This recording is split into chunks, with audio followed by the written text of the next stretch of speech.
حضرت قطب الاختیار قاسم رحمۃ اللہ تعالیٰ علیہ انہوں نے ایک واقعہ تحریر کیا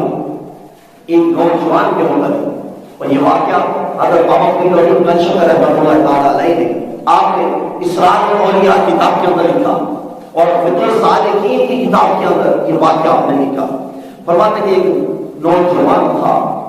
ایک شخص نوجوان تھا، اب اس کا یہ معمول تھا کہ وہ جب گلیوں میں چلتا، بازاروں میں چلتا تو مسلسل وہ روتا رہتا تھا، مسلسل روتا رہتا تھا۔